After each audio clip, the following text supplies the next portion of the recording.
So welcome back to our new video. Friends, आज का हमारा टॉपिक होने वाला है क्लास 12 फिजिक्स का चैप्टर नंबर 5।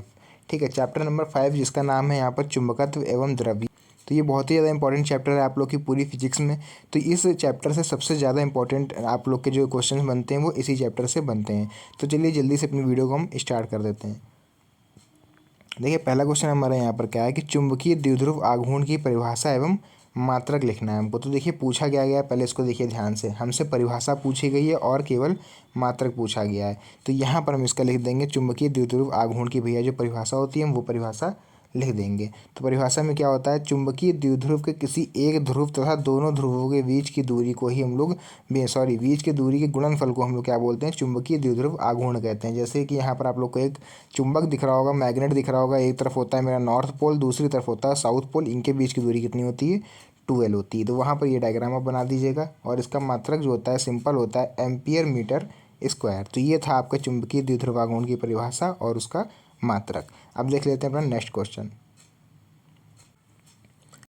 नेक्स्ट देखिए यहाँ पर अगला क्वेश्चन हमारा क्या है, चुंबकीय याम्योत्तर की परिभाषा लिखिए। ठीक है, और इसमें दो क्वेश्चन बनना है। देखिए ध्यान से देखिएगा क्वेश्चन को। एक हमारा क्वेश्चन ये बनना है और दूसरा बनना है ये। दूसरे में हमसे पूछ रहा है दिक्पात कोण या फिर नति कोणों को परिभाषित कीजिए। ठीक है, तो पहले हम जो हमसे पूछा गया पहले हम उसको देख लेते हैं। चुंबकीय याम्योत्तर पूछा गया है तो हम चुंबकीय याम्योत्तर की ही यहाँ पर डिफिनेशन लिखेंगे। क्या होती है चुंबकीय याम्योत्तर की डिफिनेशन, किसी चुंबक के अक्ष से होकर जाने वाला सतह को ही हम लोग क्या बोलते हैं, चुंबकीय याम्योत्तर कहते हैं। फॉर एग्जाम्पल जैसे यहाँ पर आपको डायग्राम एक दिख भी रहा होगा बना हुआ, ये वाला डायग्राम जो आपको दिख रहा होगा। ठीक है, अगर इसको आप लोग को नहीं समझ में आ रहा तो एक दूसरा डायग्राम हम समझा रहे हैं, आप वो देख लीजिए। मान लीजिए एक ये चुंबक है आपके पास। ठीक है, एक तरफ आपका जो होगा वो होगा यहाँ पर बच्चों नॉर्थ पोल। एक सेकंड, यहाँ पर एक तरफ होता है आपका नॉर्थ पोल और दूसरी तरफ होता है आप लोग का साउथ पोल। ठीक है, अब देखिए डिफिनेशन पढ़िए ध्यान से, क्या कह रहा है कि किसी चुंबक के अक्ष से होकर जाने वाली सतह को। तो हमारी ये चुंबक है, इसकी एक्सिस क्या होगी, अगर हम एक्सिस बनाएं इसकी डॉटेड डॉटेड तो इस तरह से बनेगी। एक्सिस बिल्कुल सीधी होती है, जो बी से डिवाइड कर दे वही होती है हमारी एक्सिस। तो मान लीजिए हमने क्या करा, ये सतह इसमें से गुजर रही है। ठीक है, ये सतह देखिए इसमें से होकर जा रही है, तो इसी को हम लोग बोलेंगे चुंबकीय याम्योत्तर। ठीक है, चुंबकीय क्षेत्र को काटते हुए जो निकलती है जो सतह उसी को हम लोग यहाँ पर चुंबकीय याम्योत्तर बोलते हैं। तो आई होप आप लोग को चुंबकीय याम्योत्तर पूरी तरह से क्लियर हो गया होगा। तो आप एग्जाम में यही डायग्राम बनाइएगा और यही छोटी सी डिफिनेशन लिख दीजिएगा। एग्जामिनर किसी भी सूरत में नंबर नहीं काटेगा, क्योंकि 2 नंबर में डिफिनेशन पूछी जाती है। इतना आप लिख दोगे इतना बहुत ज़्यादा हो जाएगा। नेक्स्ट देखिए, नेक्स्ट क्वेश्चन इसी में हमसे पूछ रहा था कि भैया दिक्पात कोण क्या होता है। देखिए दिक्पात कोण पूछा गया है और नति कोण पूछा गया है। आप लोग की इन्फॉर्मेशन के लिए बता दें कि नति कोण और नमन कोण दोनों एक ही होते हैं, अलग अलग नहीं होते हैं। तो एग्जाम में कंफ्यूज मत होइएगा कि नति कोण या फिर नमन कोण अलग अलग, वो आपको कंफ्यूज करने के लिए ऐसे वर्ड का यूज़ करते हैं वहाँ पर। ठीक है, तो आप लोग ध्यान रखिएगा। नेक्स्ट है यहाँ पर दिक्पात कोण क्या होता है। तो दिक्पात कोण देखिए क्या होता है, भौगोलिक याम्योत्तर तथा चुंबकीय याम्योत्तर के बीच बने कोण को दिक्पात कोण कहते हैं। तो ये तो सिंपल देखिए आप लोग को आसानी से याद हो जाएगा कि भौगोलिक याम्योत्तर और चुंबकीय याम्योत्तर के बीच बने कोण को ही हम लोग क्या कहते हैं, दिक्पात कोण बोलते हैं। जैसे कि यहाँ पर आपको एक डायग्राम दिख रहा होगा, यहाँ पर ये जो आपको गोला दिख रहा है पूरा, ये क्या है हमारा, ये अर्थ है।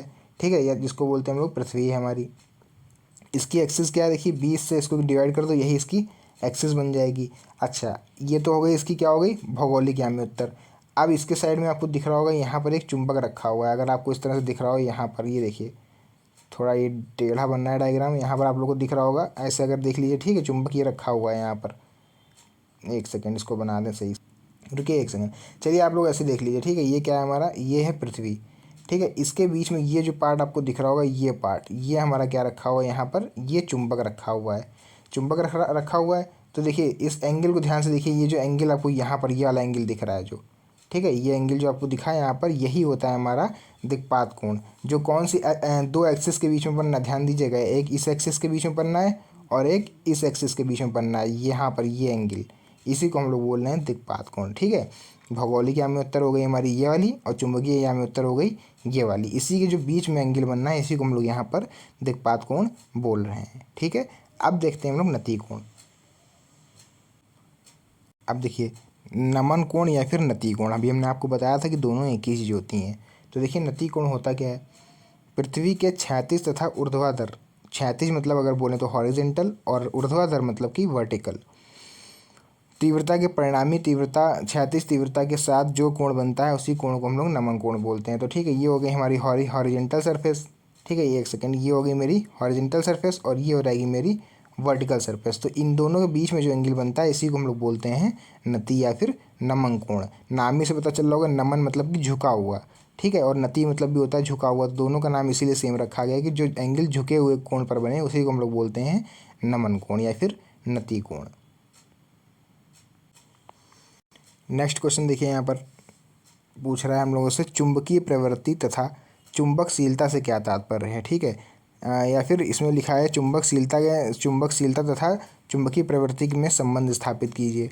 तो ये दोनों ही क्वेश्चन आप लोगों से पूछ सकता है, 2020 में ये पूछा भी गया है। तो आप लोग सीधे हेडिंग डालोगे यहाँ पर चुंबकीय प्रवृत्ति, जो कि आपसे पहले बार में पूछा गया था। तो जो पहले पूछा गया है हम लोग उसको देख लेते हैं। ये क्वेश्चन कहाँ तक है आपका, ये क्वेश्चन यहाँ तक है, पहले हम लोग इस क्वेश्चन को देख रहे हैं। चुंबकीय प्रवृत्ति हमने हेडिंग डाली, लिखना चालू किया कि किसी पदार्थ की चुंबकन तीव्रता तथा उस पदार्थ की चुंबकीय क्षेत्र की तीव्रता के अनुपात को ही हम लोग चुंबकीय प्रवृत्ति कहते हैं। और ये यहाँ पर छोटा सा हमने फॉर्मूला लिख दिया, जिसका सबका अपना अपना मीनिंग होती है। इस आई को हम लोग डिनोट कर रहे हैं चुंबकन तीव्रता से और एच को हम लोग डिनोट कर रहे हैं चुंबकीय क्षेत्र की तीव्रता से। ठीक है, और यहाँ पर आप लोग लॉन्ग एक्सम बना सकते हो, जैसे यहाँ पर आप लोग को ये दिख रहा होगा। ठीक है, छोटा सा बना दीजिएगा यहाँ पर। ये तो रही हमारी चुंबकीय प्रवृत्ति। अब भैया हम लोग यहाँ पर अंतर देखने वाले हैं चुंबकशीलता और तथा चुंबकीय प्रवृत्ति के बीच में अंतर देखने वाले हैं। ठीक है, तो नेक्स्ट यहाँ पर हम डाल लेंगे चुंबकशीलता। चुंबकशीलता अच्छा क्या होती है, देखिए चुंबकशीलता की डिफिनेशन देखेंगे हम, किसी पदार्थ का चुंबकीय प्रेरण तथा चुंबकीय क्षेत्र की तीव्रता के अनुपात को हम लोग चुंबकशीलता कहते हैं। इसका भी भैया एक फॉर्मूला होता है, आपको यहाँ पे दिख रहा होगा, लिख लीजिए। बी को हमने डिनोट कर रखा है चुंबकीय प्रेरण से और एच को हमने कर रखा है चुंबकीय क्षेत्र की तीव्रता से। इधर वाला आपको पता ही है कि ये क्या होता है, हमारा म्यू होता है। ठीक, अच्छा ये ऊपर वाला रह गया था बताने को आप लोग को, इसको हम लोग किससे डिनोट करते हैं, इसको हम लोग काई बोलते हैं। ठीक है, काई आप लोग या फिर बोल सकते हो साई का तो साइन खैर अलग होता है, इसको आप लोग काई से डिनोट कर सकते हो। यहाँ पर साइड में लिखा हुआ है, आप लोग देख लीजिएगा। ठीक है भैया, अब हम लोग इसमें देखिए देखने वाले हैं चुंबकशीलता और चुंबकीय प्रवृत्ति के बीच में संबंध। ठीक है, तो यहाँ पर आप लोग को एक डेरिवेशन दिख रही होगी, सापेक्ष चुंबकशीलता UR तथा चुंबकीय प्रवृत्ति IM के मध्य संबंध।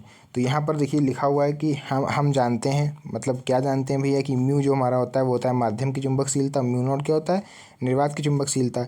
तो यहाँ पर देखिए फिलहाल डेरिवेशन पे बात करना आप लोग के लिए थोड़ा टफ रहेगा, क्योंकि यहाँ पर ना तो हम उतना समझा पाएंगे ना आप लोग समझ पाओगे, क्योंकि टाइम भी उतना ज़्यादा बचा हुआ नहीं है। समझाने पे आ जाए तो आप लोग की ये वीडियो काफ़ी लंबी हो जाएगी।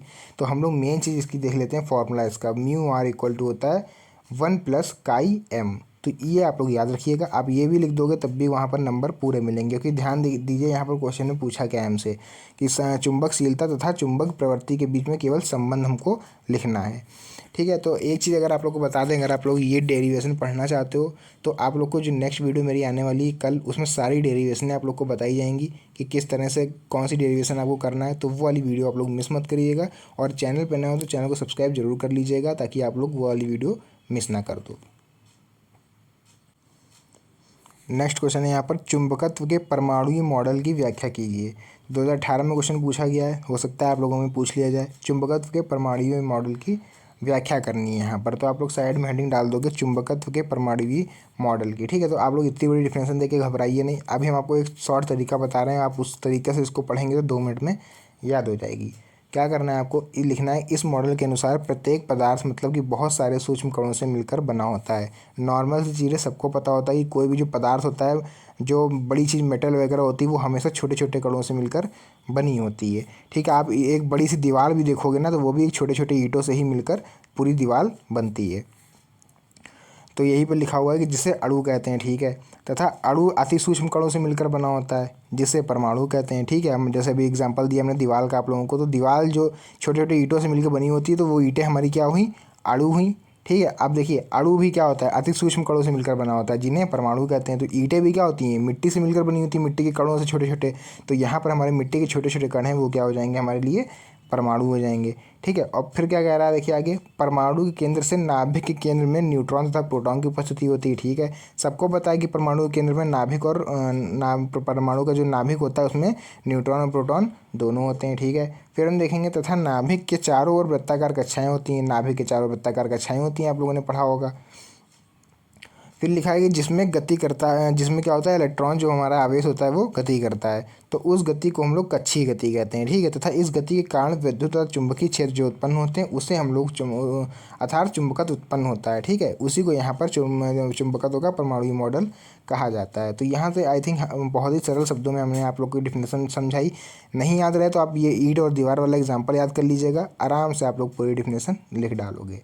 ठीक है, बढ़ते हैं अपने नेक्स्ट क्वेश्चन पर।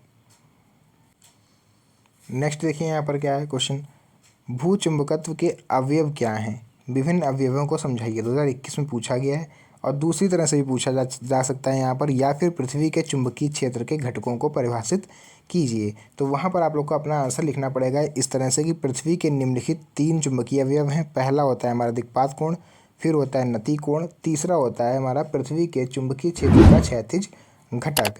तो पहली हम बात करेंगे दिक्पात कोण पर, जैसे अभी हम लोग ऊपर पढ़ के भी आए हैं भैया कि भौगोलिक याम्योत्तर तथा चुंबकीय याम्योत्तर के बीच बने कोण को दिक्पात कोण कहते हैं। ये वाला डायग्राम हमने ऊपर बहुत अच्छे तरह से समझाया था आप लोग को कि ये हमारी जो एक्सिस होती है पृथ्वी की, और ये होती है चुंबक की जो आपको दिख रही होगी। इन्हीं के जो बीच में जो एंगल बनता है, जो कोण बनता है, उसी को हम लोग दिक्पात कोण कहते हैं। फिर यहाँ पर देखिए नति कोण क्या होता है, पृथ्वी के क्षैतिज तथा ऊर्ध्वाधर तीव्रता का परिणामी तीव्रता क्षैतिज तीव्रता के साथ जो कोण बनता है उस कोण को हम लोग नति कोण कहते हैं। ठीक है, नति कोण या फिर नमन कोण आप लोग को नीचे साइड डायग्राम यहाँ पर दिख रहा होगा। नहीं दिख रहा है तो एक सेकंड रुकिए, अभी दिखा रहे हैं आप लोग को। ठीक है, तो ये देखिए यहाँ पर आप लोग को जो ये डायग्राम आपको दिख रहा होगा, तो ये आप लोग ये नमन कोण या फिर नति कोण में बना सकते हो। ठीक है, बाकी जो आपको लास्ट बचता है क्षैतिज घटक, ये इतना इंपॉर्टेंट है नहीं क्योंकि इसमें एक लाइन है, एक लाइन का क्वेश्चन कभी भी आपको एग्जाम में नहीं दिया जाएगा, तो बिल्कुल निश्चिंत रहिए। पृथ्वी के क्षैतिज दिशा को ही हम लोग क्षैतिज घटक कहते हैं। क्लियर हुए, यहाँ तक क्वेश्चन सारे क्लियर हो गए हैं। अब हम लोग देख लेते हैं नेक्स्ट क्वेश्चन। नेक्स्ट क्वेश्चन देखेंगे हम लोग यहाँ पर, तो हमसे पूछ रहे हैं भैया अनुचुंबकीय, प्रतिचुंबकीय और लौह चुंबकीय पदार्थों में विभेद ज्ञात कीजिए।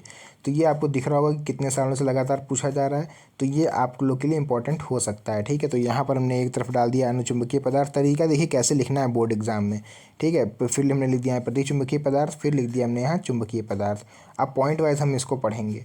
पहला पॉइंट मेरा हो जाएगा, ये पदार्थ शक्तिशाली चुंबक द्वारा आकर्षित हो जाते हैं। जो अनुचुंबकीय पदार्थ होते हैं वो अगर हम शक्तिशाली चुंबक रख दें तो वो क्या होंगे, आकर्षित हो जाएंगे। फॉर एग्जांपल लोहा, ठीक है, चुंबक की ओर आकर्षित हो जाता है। प्रतिचुंबकीय पदार्थ देख लीजिए क्या होंगे, ये पदार्थ शक्तिशाली चुंबक के द्वारा प्रतिकर्षित होते हैं। तो ये सब जो आकर्षित और प्रतिकर्षित शब्द है, इससे क्या होता है कि ये भैया आप जैसे चुंबक से बचपन में हम लोगों ने खेला होगा, तो आप चुंबक का एक ऐसा ही पोल भी होते हैं, अगर आप उनको सामने रख दो तो वो एक दूसरे को रिपल करते हैं, मतलब चिपकते नहीं हैं, उल्टा आगे आगे भागते हैं, तो वहाँ पर प्रतिकर्षण हो रहा होता है। ठीक है, तो कुछ पदार्थ होते हैं जिनको आप चुंबक के सामने रखोगे तो वो चिपकेंगे नहीं। ठीक है, उल्टा और दूर भागेंगे।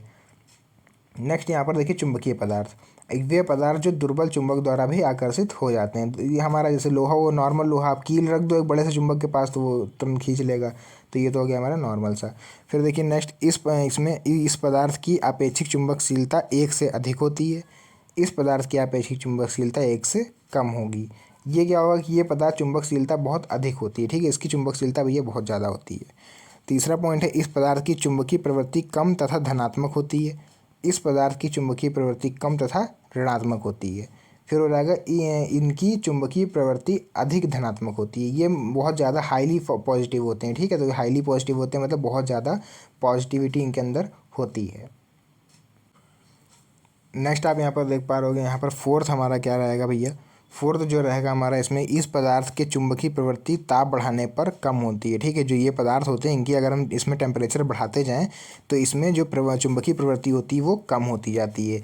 इसमें क्या होता है, इसमें ताप बढ़ाने या घटाने पर चुंबकीय प्रवृत्ति पर कोई भी प्रभाव नहीं पड़ता है। इसमें हो जाएगा कि इसका ताप बढ़ाने पर चुंबकीय प्रवृत्ति ताप बढ़ाने पर कम होती है। ठीक है, इसमें क्या होगा कि ताप बढ़ाने पर चुंबकीय जो प्रवृत्ति होती है वो कम हो जाएगी। इसमें क्या है, फिर इस पदार्थ को चुंबकीय क्षेत्र से स्वतंत्रतापूर्वक लटकाने पर चुंबकीय क्षेत्र की दिशा के समांतर हो जाते हैं। कुल मिला के आप एक लाइन लिख सकते हो केवल कि ये समांतर होते हैं, ये लंबवत होते हैं और ये समांतर होते हैं। तो इनमें और इनमें मैक्सिमम आप अंतर पढ़ के आए हो, 5 अंतर आप लोगों ने पढ़े, तो अधिक से ज़्यादा जो चीज़ इसमें सेम है वही लगभग इसमें भी सेम है, अगर आप लोगों ने गौर किया हो तो। ये थोड़ा अलग है इन दोनों से, ये जैसे दोनों सेम है तो ये उनसे अलग है। तो यहाँ तक आप लोग को जो इंपॉर्टेंट क्वेश्चन थे इस चैप्टर के, वो सारे क्वेश्चन आप लोग को बता दिए गए हैं। इस चैप्टर से इससे ज़्यादा क्वेश्चन नहीं बन सकते हैं। तो वीडियो अच्छी लगी तो वीडियो को लाइक करे बिना मत जाइएगा, ठीक है। तो वीडियो अच्छी लगी तो वीडियो को लाइक कर दीजिएगा, और चैनल पर नए हो तो चैनल को सब्सक्राइब जरूर कर दीजिएगा, ताकि इसी तरह से और इंपॉर्टेंट वीडियो आप लोग को मिलती रहें। तो आज की वीडियो में सिर्फ इतना ही, मिलते हैं नेक्स्ट वीडियो में। तब तक के लिए धन्यवाद and best of luck for your exam. Thank you.